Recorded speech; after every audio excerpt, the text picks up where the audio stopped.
All right, folks, we are back. It's the Infowarrior with Jason Bermas, joined by Joe Banister, freedomabovefortune.com. Call in, ask them whatever you'd like, 866-582-9933.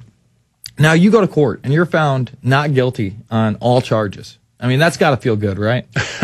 It felt really good. And, of course, I didn't expect anything different. But, you know, a federal court is it's not the kind of arena where you want to, you know, challenge anything because it's very controlled. Mm-hmm.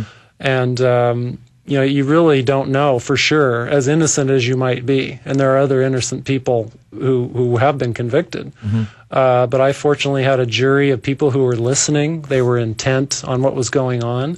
And they could obviously see that there was, you know, the government couldn't provide any evidence of any wrongdoing. And on cross-examination by my defense attorneys, they actually admitted that what I had submitted with these returns, these tax returns, was truthful. Mm-hmm. And just what the IRS would expect to receive. So, you know, the jury, even after the trial, I talked to them and some of the members, and they said, well, you know, we couldn't understand why all the evidence that the government kept bringing up made you look so good. And I said, well, that's all they had, was that kind of evidence. I mean, you are the Rocky of the tax resistance movement. I mean, you really are. Well, and as I did say to Alex earlier today, you probably heard it, that, you know, being attacked is not fun. I don't like it. I don't want to be attacked. But sometimes what happens, the ramifications of being attacked, prevents or presents tremendous benefits for all of us. Mm-hmm. Because then these deceitful, tyrannical government agents have to actually step out into the light of day of a courtroom, you know, where actual evidence has to be presented. Mm-hmm. And, you know, that can be a good thing for those of us that are on the side of the truth. Absolutely. Now, I want to fast forward. Now, you're in Aaron Russo's America, Freedom to Fascism, and I want to remind people we actually have reflections and warnings right now at Infowars.com. Aaron Russo's final interview. Check it out. Lots of extras there. But you're in the film. It's one of the bigger films out there for the Patriot movement. Attacked in the MIAC report as subversive material. Apparently extremists hand out America, Freedom to Fascism. And in that movie, you get called into the mainstream media. And you do this interview, and in the interview, the woman says, "How do you feel about, you know, getting over on the IRS, getting away with not paying your taxes?" And you have like just a staunch response. I love it. I tell people about it all the time. Why don't you tell people about that? Well, kind of a last minute, and I mean, maybe people are seeing it as they see me here today. I'm not a media person. Mm-hmm. I just questioned the IRS and turned into, I guess, the only one that decided to do so.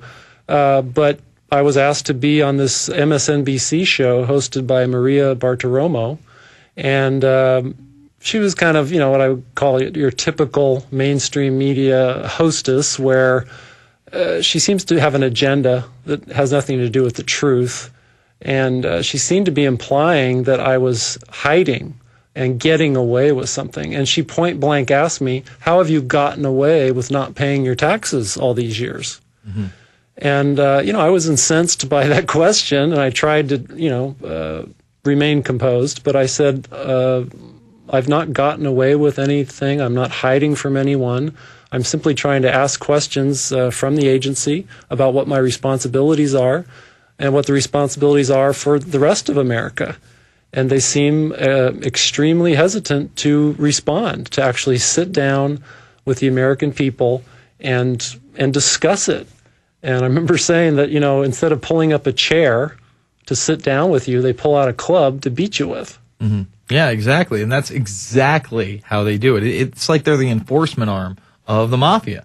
They're the guys that come to break your kneecaps if you don't want to pay. And that's insane to me on another level, but it continues to this day. Now, you continue your fight. I mean, you go across. I mean, I've spoken at events with you. Well, what are you up to these days? I mean, you're obviously in Texas right now. Yeah, I mean, I most of my work is just accounting work, back to the boring accounting work. Mm-hmm. I go to speak when I'm invited. You know, I rarely ever get paid to speak, mm-hmm. so it's more just a volunteer effort. And I want you to talk about that, because everybody thinks that we're making, you know, money hand over fist in this Patriot movement. No, it's something that drives us, that we would do if there wasn't a penny at stake. And that is most often the case. You know, when I go speak with you, I don't get paid either. I go there to talk to people, to relay my message, to try to get that across and try to broaden the audience, because these questions do need to be addressed. And the government has only gotten more and more out of control. And I mean, that 16th Amendment issue, where it literally says it's a voluntary tax, is insanity to me. But you bring it up to the normal person. And you know, in fact, I was talking to somebody today, and they're like, well, why is it, Joe Banister, beats the IRS in court? Why isn't every lawyer in the country pointing to the Banister versus the IRS case?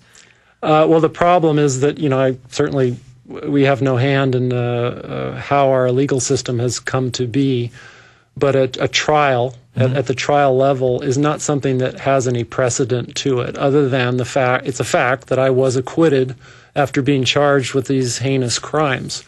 But you can't use my acquittal as a precedent in another case. If mine was an appellate case, if I had appealed up the chain of command in the courts, then that could have precedential value. But just being a criminal trial where I was acquitted... So in other words, they would have had to convict you first. You would have had to fight the conviction, win an appellate court, before anybody can even use that as a precedent. Right, but then the appeal issue might not have anything to do with the actual underlying. It might have been some technical problem that the judge, he made some mistake during the trial or something like that. What so snakes. It's just the nature of our legal system, but it doesn't really have any precedential value other than just looking at the facts. The fact that the government was so desperate that they would bring up a case that they had no evidence to prove.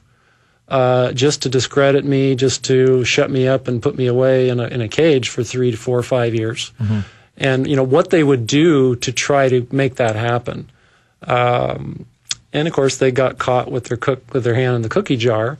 And like I say, that's where, getting attacked is not fun, but there can be some benefits down the road for everyone if you can somehow withstand it.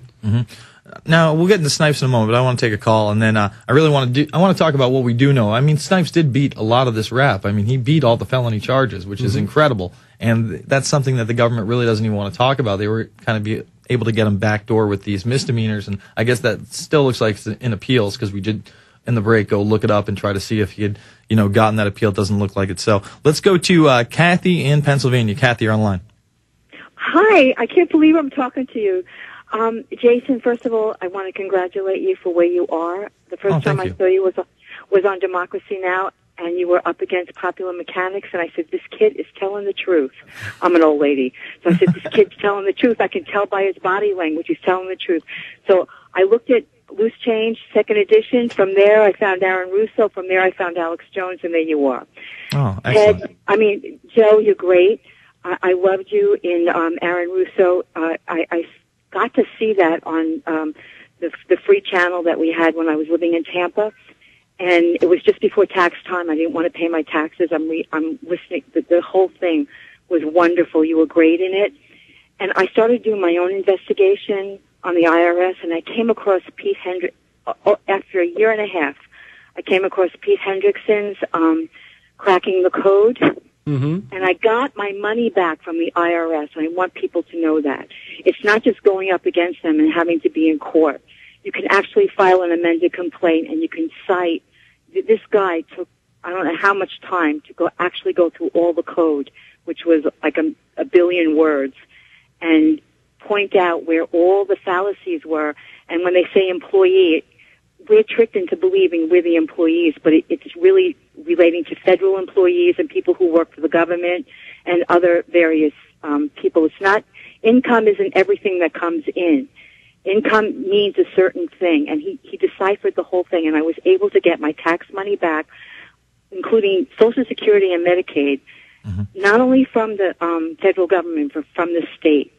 All the taxes I got back from 2004 to date. Wow, that's excellent. Now, what do you know about Cracking the Code? Have you seen it? Thank you for the call, by the way, Kathy. Yeah, thank you, Kathy. Well, she brings up a lot of good points. I've read Pete Hendrickson's book, Cracking the Code. I'm fascinated by it because it's very truthful. It's very well done, very well researched. I couldn't poke any holes in it. Was this something you were reading when you were first, coming across the information as an IRS agent? This is something down the line. Down the line, yeah, more recent. Certainly confirmed a lot of the things that I had learned earlier through other sources. So on the one hand, very impressed with the book, Cracking the Code. I think it's another book that the IRS is trying to ban or otherwise put under a bushel so that no one... Maybe we'll see that next to America to Freedom and Fascism in the next... Probably